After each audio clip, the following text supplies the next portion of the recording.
Gilby. Wrestling is dead.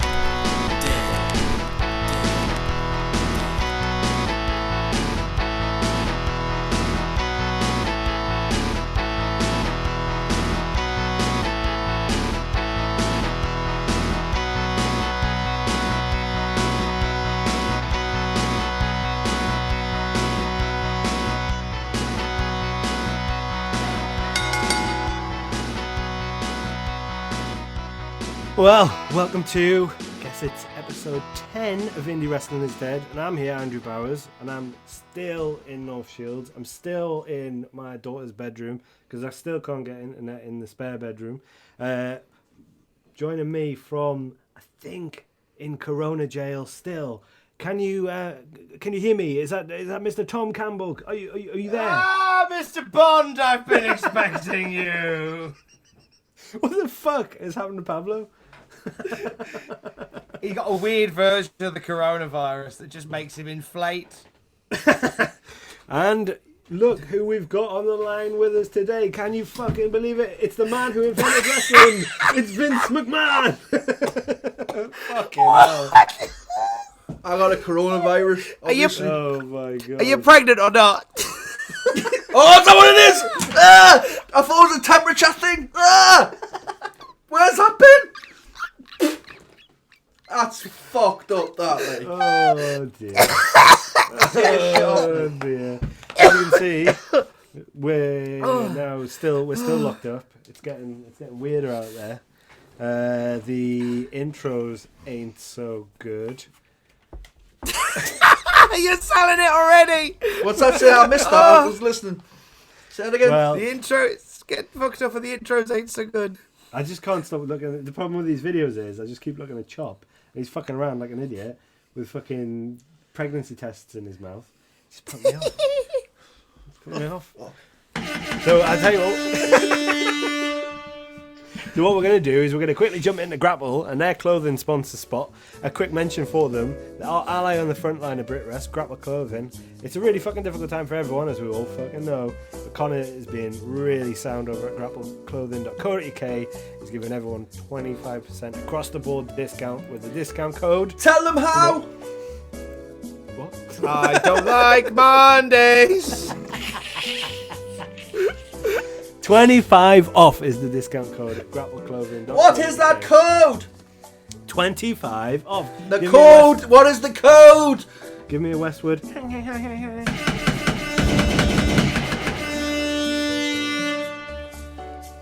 all gone mental. Anyway, right. I know Grapple was planning on being over in Tampa, so every bit helps everyone. Right, should we just jump into some questions? Yeah, What let's go. have you been up to since the last time we talked? I'm obviously getting pregnant. Congratulations, mate. These are tough times, and it's good to pass the time doing something. Hey, there's going to be some kids at Christmas time, though, isn't there? When you think about it, the amount of love making that's been going on. Oh, yeah.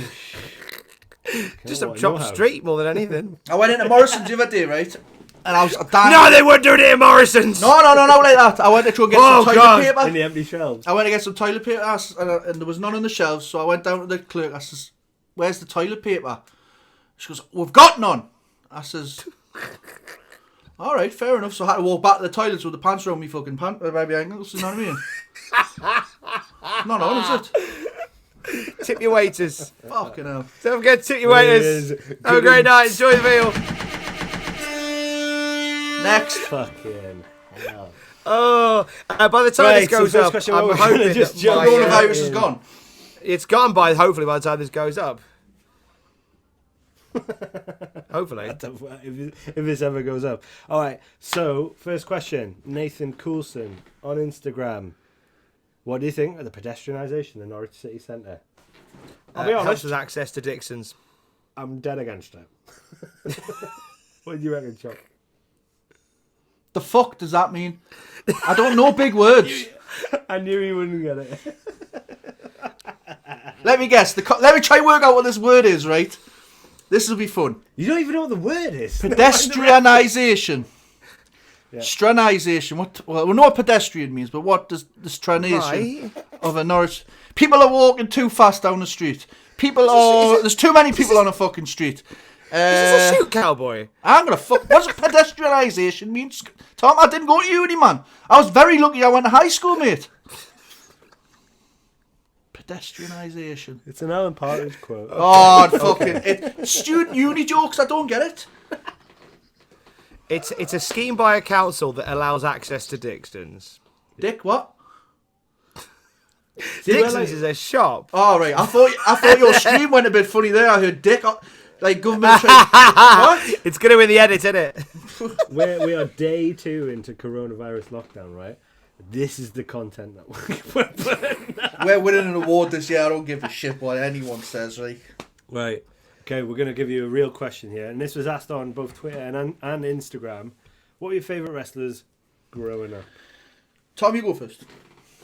I grew up as a Hulkamaniac. I was the Hulk Hogan guy. Okay, I cried when he lost the belt at WrestleMania 6. Like, shit, cried. It was heartbreaking to watch him lose to the Ultimate Warrior. And my brother was boasting about it because he was an Ultimate Warrior fan. But Hulk Hogan was definitely my boy. Without a doubt. Like, I had action figures and all that stuff.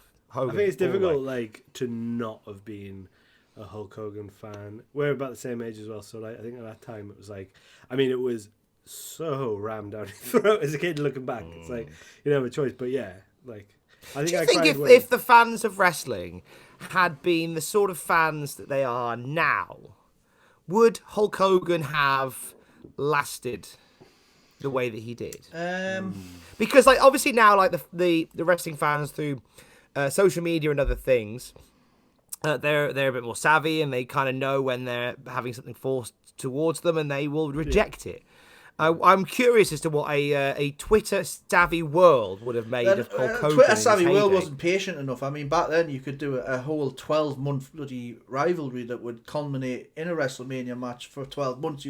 The build-up would be they did the Randy Savage Hogan match where I believe it started.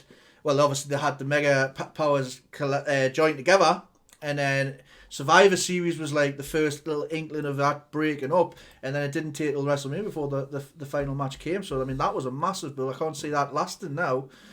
Do you think that's just because you didn't have the opportunity as a fan to like put your opinion out there? There was probably wrestling fans of like our age back in the late 80s who would have been like, "Oh, Hulk Hogan, you fucking joking." Plus, as well, if you remember, we didn't get a lot of stuff until like a much.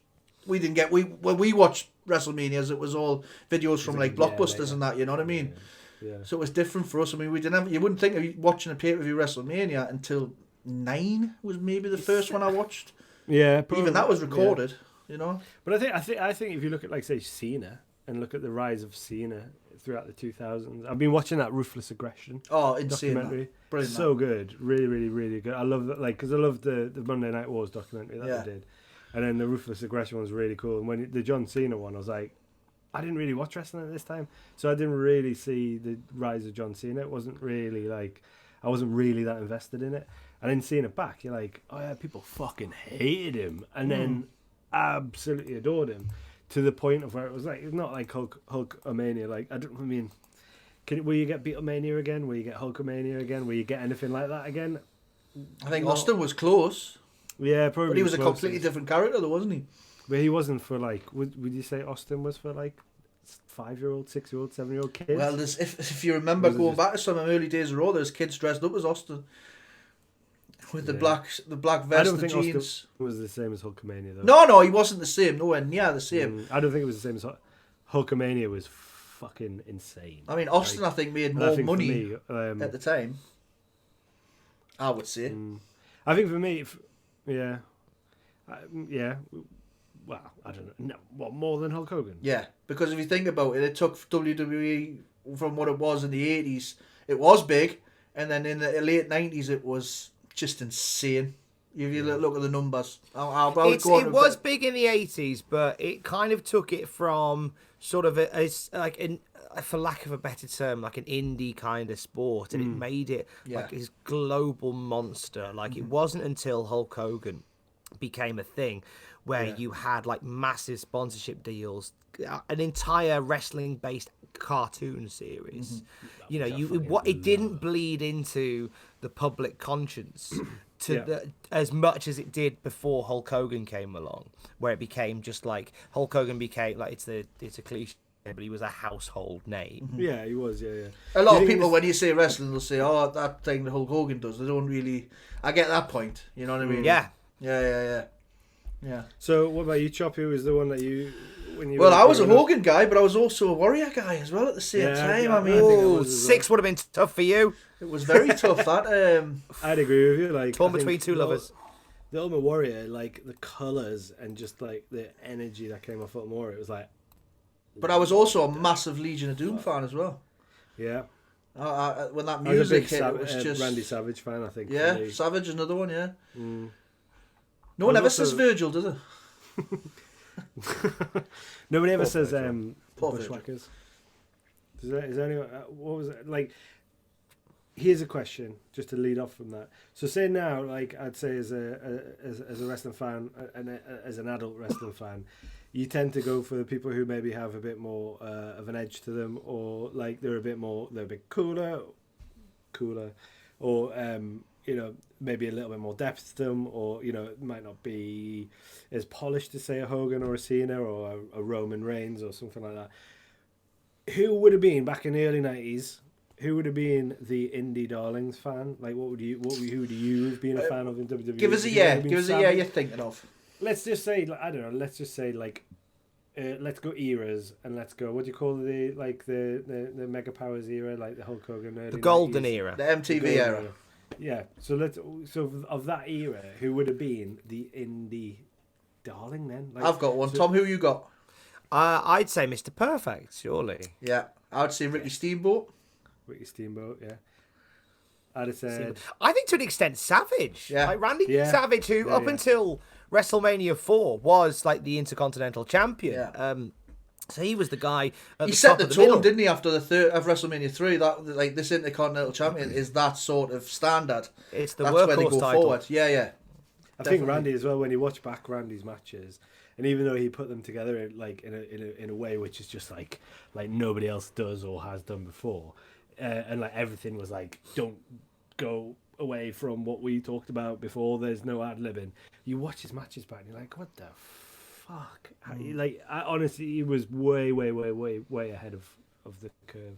The other one that they could look at was probably Owen Hart. Yeah, because he was doing Japan, he was obviously the Blue Blazer at WWE, and he was doing moves that hadn't been seen before, obviously, where he would jump down onto his back of his thighs and do a flip backwards. There hadn't been the stuff you've never seen when he was first come onto the scene. It's mad that now when you think about like how wrestling is now, and you go back to looking at that. But I still think if you watch that, those like say Owen Hart is a prime example of that. If you go back and watch his matches, it still feels cutting edge. Yeah. Because I think the way people react to it. Even a Guerrero match, if you watch like late Guerrero, like now it stands out. Yeah. Eddie's stuff's incredible when you watch it back now. Eddie Guerrero's stuff now. It's like, but I think so I think favorite wrestler growing up, I think probably Hogan, Warrior. The wrestler who's probably stuck with me, that I always like to go back to, would probably be Savage. I think for me, because I think the one thing is like, there's always like your favorite wrestler growing up. If anyone of our age, there you go. If anyone of our age doesn't say like Hogan or Warrior, I think you're kind of lying. Like, it's when people say like, I was into like, when I was 9, I was into like Bret Hart. I was into like Mr. Perfect. Like, no, you fucking weren't. You were into the biggest fucking characters that were there. Look at that Savage fucking on the video. Choppy showing his Savage Hasbro with the orange shorts with the white look at that. stars on. I've got the purple one. I haven't got a Hogan one. As always, even in the figure world, Hulk Hogan just in the shadow of Randy Savage. Even in the action figure world. What was your favourite figure as a kid? There you go. There's a good one. Legion of Doom one. I had. Oh, nice. That one. Nice. Why Legion of Doom? Oh. Tom, what do you think of that one? Oh, mate! That's my spirit animal. That. Maybe knock me camera off. A Yokozuna Hasbro. That's fucking sick. Legion of Doom ones, because they just looked class. Like, I just didn't really understand how all of that, like, the spiky stuff was working. You know what I mean? Like, when I was a kid, I was like, what the fuck? You know what I used to laugh was when you just see him come do the entrance and people wanted to like touch a spike. Like, it's a fucking spike. What are you doing? They're spikes. Why are you touching them? Impale your fucking hand, man. Yeah. So there you go. Yeah, for me, in terms of like favourite figures, I'm going to say, right, mine's got a little bit of a history to it. Jake the Snake Roberts, the Jake the Snake Roberts figure that had a punch that you pull back. Just like that. As I knock the camera off for those watching on the YouTube. The story behind it, though, is there was a day where I was off sick from school. And my dad had to, because like my mum was working, my dad had to take me into work with him. So before we went into work, we went via a shop in Worcester called Antics, as it was then. Nice. I think it was Antics. And he said, pick 2 wrestling figures, and I picked Jake the Snake Roberts and Macho Man Randy Savage. Nice. And I took them into my dad's work. And in the kitchen, he had a cereal box. There he is. That's the one. That's the one. Chop is currently showing the figure that he has in his collection. Then there was an empty cereal box in my dad's work's kitchen, which I then stripped off, took the top off it, drew a ring inside it, and whilst my dad was working, I was a happy boy, just sat in my dad's office, just putting on a wrestling match between Randy Savage and Jake Roberts for 6 hours. That was quite the day. Jake's another one that you'd have to put in. I'd put in like as a posthumous kind of like, he's a wrestler from that time that wasn't until I was older and into wrestling where I was like, he's amazing. Like, but at the time, when I was a kid, I was never into Jake. I mean, I like Jake the Snake, but he scared the living shit out of us because that whole thing he did with Savage, where the snake bites him. I had nightmares for weeks of that. I'd give a shout out to Bulldog as well. Is that his question? Was it? I'd give a shout out to Bulldog in terms of my favourite wrestlers growing up. British Bulldog, come on. I got it out especially. I love that. He was our boy, wasn't he? He was our guy. Fucking hell! Like you had to really. He wasn't very good. But he was our man. He was our man on the other side. Did it change when you when you became a teenager? Who was your guy when you were teenagers? Oh, when I was a teenager. Well, I drifted out of wrestling when I was sort of in my sort of early to mid to late teens. I drifted out of it quite a bit. Actually, I'm talking balls. I was a wrestling fan again when I was 15. Yeah. Attitude era. I came back in 99. I disappeared around 93. I came back in 99. And when I came back, I was I remember being an Al Snow fan, weirdly. Quite liked Al Snow. Why not?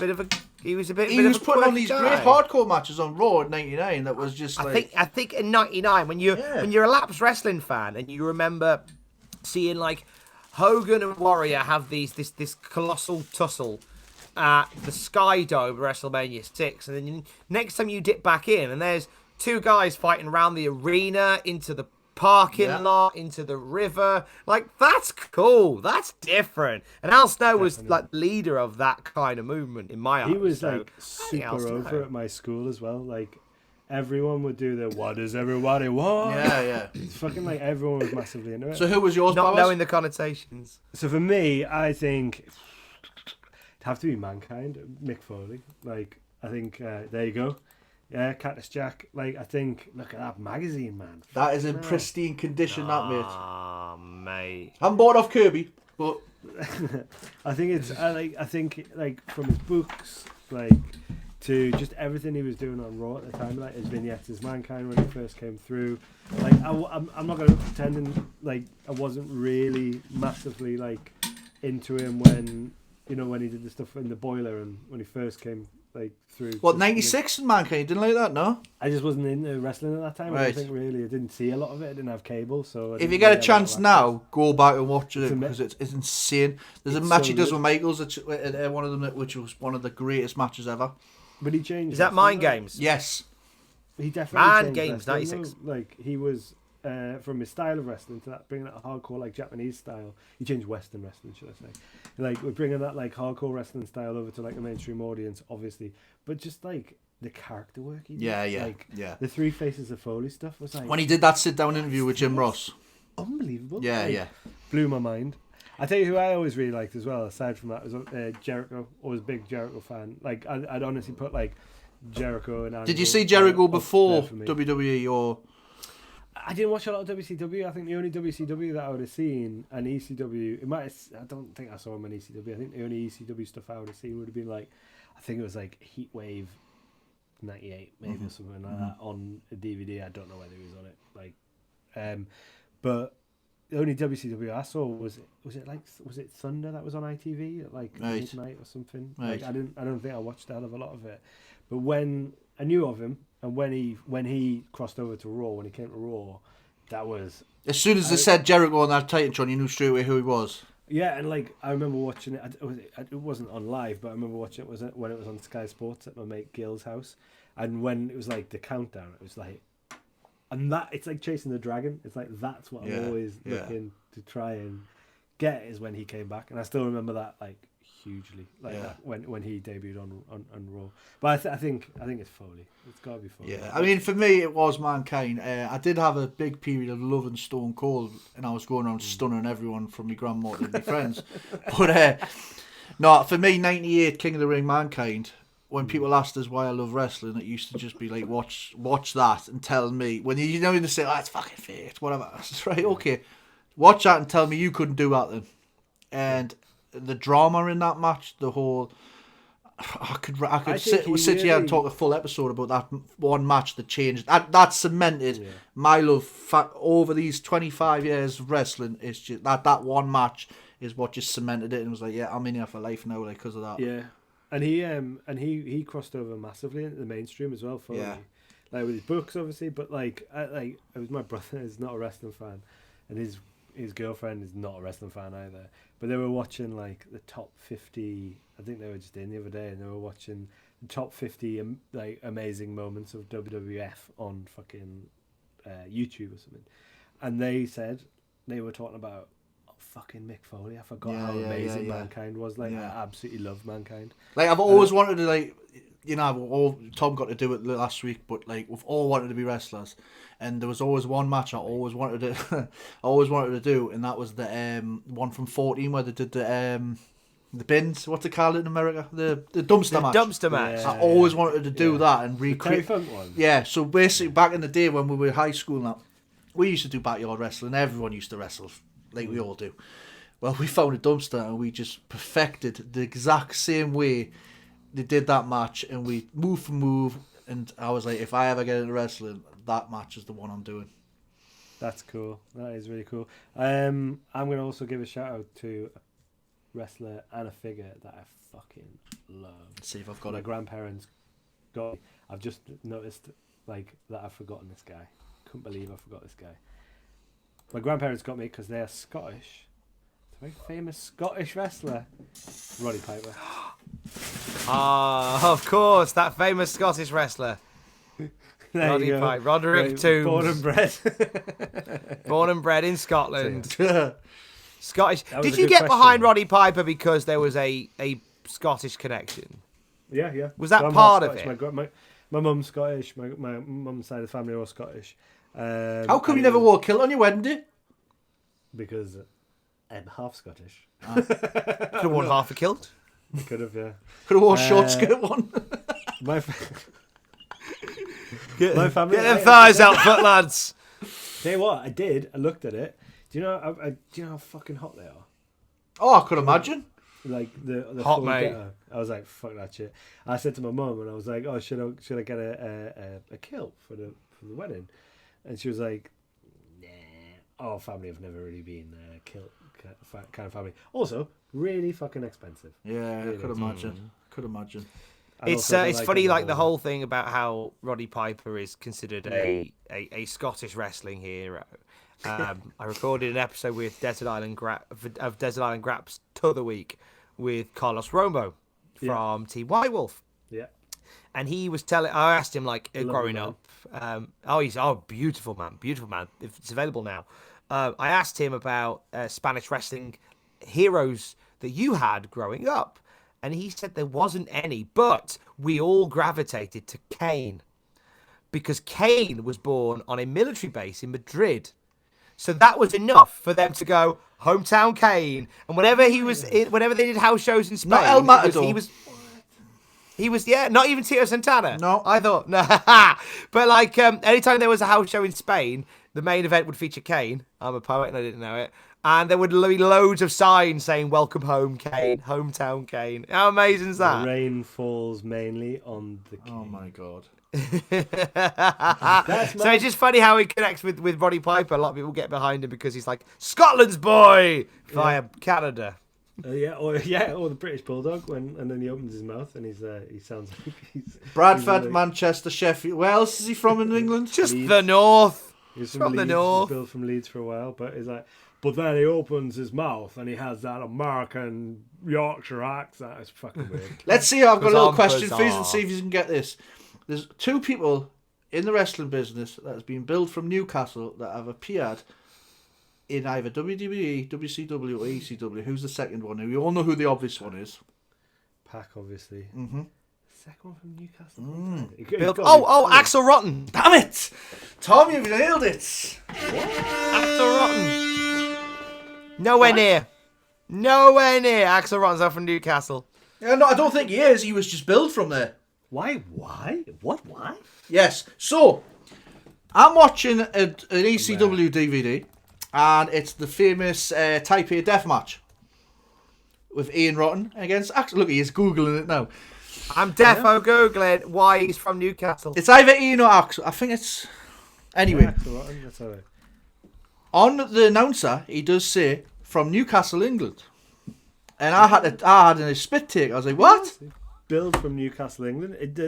On his Wikipedia, it says that he was billed from Newcastle, England and Hostile City. The guy is from Maryland. He's gonna... I don't think he ever even wrestled in the UK at any point. There must be some like very basic connection. But you know what? It wouldn't be the first time that a wrestler has pretended to be from somewhere. Pretty much every Russian wrestler is not from Russia. I can't wait for the time when they put Walter to be like from Germany, because that's the next step for him. When he gets to the main roster, he's gonna be like from Berlin, Germany, Walter. People know Austria better. They don't know Austria as well as Germany. Come out as a Nazi. I found an article from What Culture. From where? I've never heard of it. Sounds rubbish. So he said, I did some research and settled on Newcastle, England as my hometown. I didn't want to be from Stratford upon Avon or London and use the typical upper crust royal accent that everyone else did when putting on a British voice.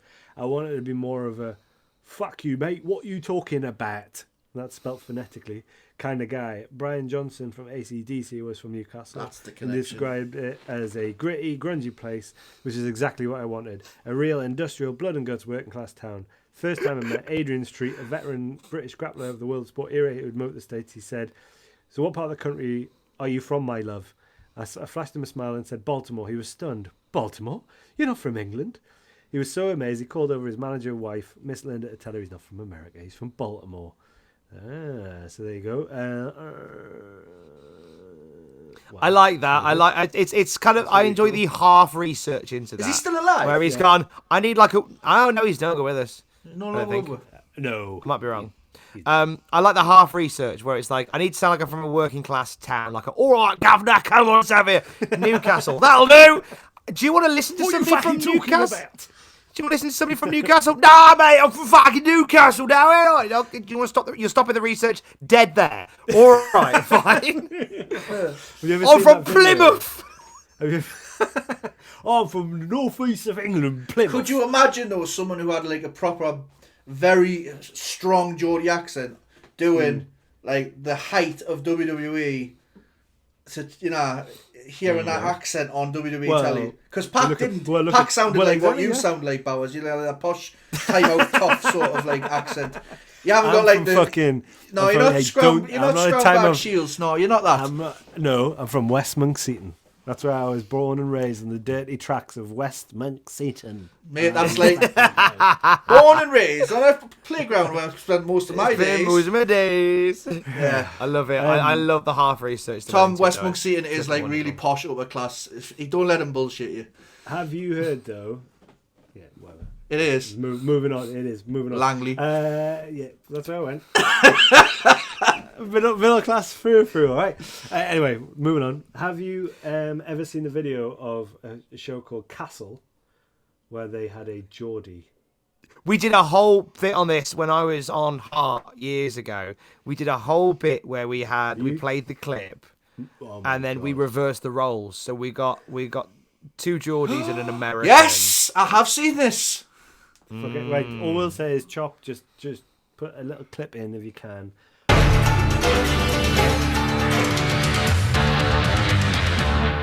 Close to the coin, I'm out of fettle. My nap's knacking off gone on the high. I was bubbling like a bear plunging in the net here for gone yum to me scratcher. Good. Okay. Very nice to meet you. Did Eddie owe you money? Is that why you killed him? Get away, man. They even shoot your gob off. They even dunched the gadget. It was bang mottle in the boozer when Eddie went down like.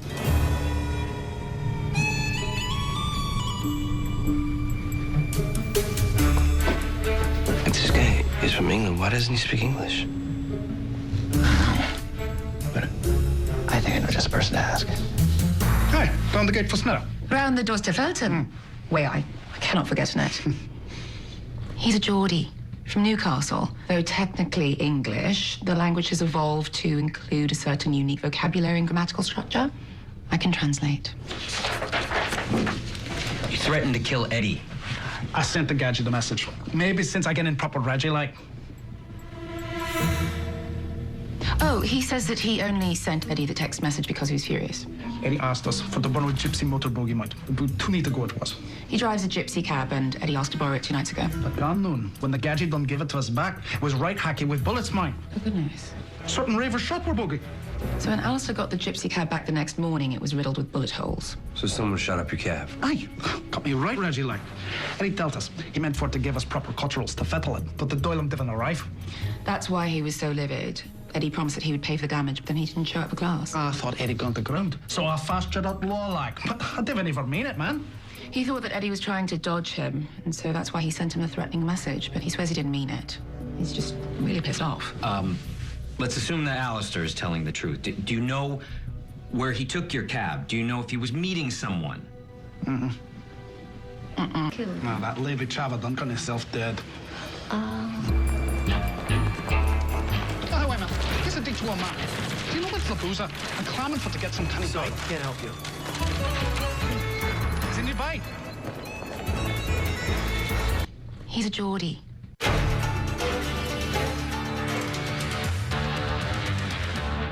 I would love to see an American wrestler do that Geordie accent and be billed from Newcastle. It's kind of a little bit like when you hear Drew McIntyre's Scottish accent. My favourite thing about It's that a is bit Jack, like Jack that. Jester, who just trolls Drew McIntyre's new accent on, I think it's either on Facebook or on Twitter. He just trolls him for that weird American Scottish accent that he's got now. Anyway, right. Really good question. That was only one question. We got a lot of shit out of that. So thank you very much. That was Chris Hughes. Okay. What else have we got here? I tell you what we'll do. We're running out of time again because I've got to go make the tea for the kids. Chop's got to go off in a little bit. We're going to do our second, our other feature kind of gimmick that we've got. It's called Chop, Tom, Get the Stables. Yay! We haven't had a chance to do this. But I think we did one of these. Chop's just dropped one. we did one of these ages ago, and it was Pablo Bonzo on Twitter who said, if you could make a fantasy stable consisting of any wrestlers from any time period, who would you choose and what would you call them? The only condition is that the stable gimmick chosen has to link to the wrestlers that you choose. For example, the Brood are all horror-y and vampire-like. So we did one, and we did Shaggers. So this time round, we're going to use... This is from Bobby Love. What an excellent name, by the way. I don't know if that's his real name or not, but whatever. He came up with a stable concept of... Well, we didn't come up with it, but evolution. So you need a legend of the sport, a current superstar, a future star, and some muscle. So I'm going to say Chop. I would like you to give you your version. You can kick off our version of evolution, dead or alive. Anyone from the wrestling world, a legend of the sport. Who would you have in this stable? Terry Funk. So okay, cool, right? So obviously we had in the original Evolution was what was Ric Flair, wasn't it? So ours, Terry Funk. I fucking couldn't. I'm not going to argue on that one at all. Crazy and deranged and seen. What was it? Middle-aged and crazy is what he used to Middle-aged and crazy. love that. He's so fucking good. He's somebody that, imagine if we booked Terry Funk and we had Terry Funk over in North. Just don't give him a Brandon eye and with fire and out like that. Yeah, so I think you've like, okay, so we've stuck on, so we've got Terry Funk. We're gonna have to stick to the same sort of people. They've got to match. You can't have Okay, so we're creating a hardcore evolution. I think so. That's what we're doing. So then go ahead, Tom. Current superstar. A current superstar that would fit that hardcore evolution. Jimmy Havoc. Yes, I was just thinking that. Perfect. Jimmy Havoc. Get fucking Jimmy fucking Havoc from Newcastle. Get him fucking in there. Right, so then Jimmy Future Havoc. Star. I'll go with Future Star then. This is quite a different one because I don't really watch a hell of a lot of like hardcore wrestling, but Future Star. Could you stick Rory Coyle in there, do you reckon? Damn right. I was he's, upset like, that you didn't say him immediately. I know he's older than like he's probably now the legend of the sport because he's like. But Older than Future Terry Funk, Star did you doesn't just say necessarily. You don't necessarily. That's mean. You don't necessarily need to be like. They don't need to be like old in years, just like old in ring time. And That's Rory true. Coyle could still be new to a new audience. So absolutely, we're putting Very Coyle true. in. Okay, so then we'll all decide on this last one, which is the muscle of the group. Does that muscle have to be past, present, or future, or? It can be anyone. It can be anyone who fits into this remit of. So we've got Terry Funk, Jimmy Havoc, Rory Coyle. So big, beefy, hardcore Big, wrestling beefy. dude. There isn't that many beefy, muscly, hardcore wrestlers. And I'm not putting Shreddy Brett in just because he had one bloody match. I was gonna say like because you started off on this hardcore tangent, so It's my fault. But I was gonna say, Could we not put Mike Awesome in, or would Mike Awesome? I think in terms of how he'd look in comparison to size to the others, because he was always a big lad. Yeah. Do you know what it is? We're going to be sitting right later on and be like, oh, of course, why didn't we think of this idiot? Yeah. How about Masato Tanaka? Lovely choice. Yeah. That's a great choice. Lovely That's choice. a great choice. Because when we Let's we're stick on our- Tanaka in a suit and have him set everyone on fire. just wear some of those like 90s shades. Oh, Just, like, yes! sit there.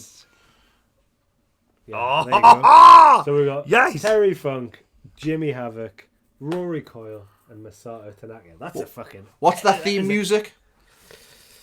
It has to be something by Limp Bizkit. I don't know. Break stuff. Yeah. Perfect. It's got an ECW vibe. It has to be some Yeah. really shit like fucking. What was that? What are they called? Prong or something like that. Oh, Prog the kids are rock. coming. It's like that. It's like that. Diplomat that Kids time. are gone. It's like a diplomat that time, isn't it? Daddy, the house is on fire! You have to leave now! Shut up, man! I'm doing a podcast! Oh, God, be nice. Right, so we're gonna leave it there. I think that's enough for us. We're gonna, like we said, we're gonna try and do these on a more frequent, kind of regular basis. We're gonna do them short and sharp.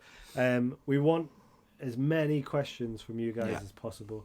We want just as much content. That Suggestions you of guys- things to talk about, yeah. Yeah. So, and we'll probably record again in the next couple of days.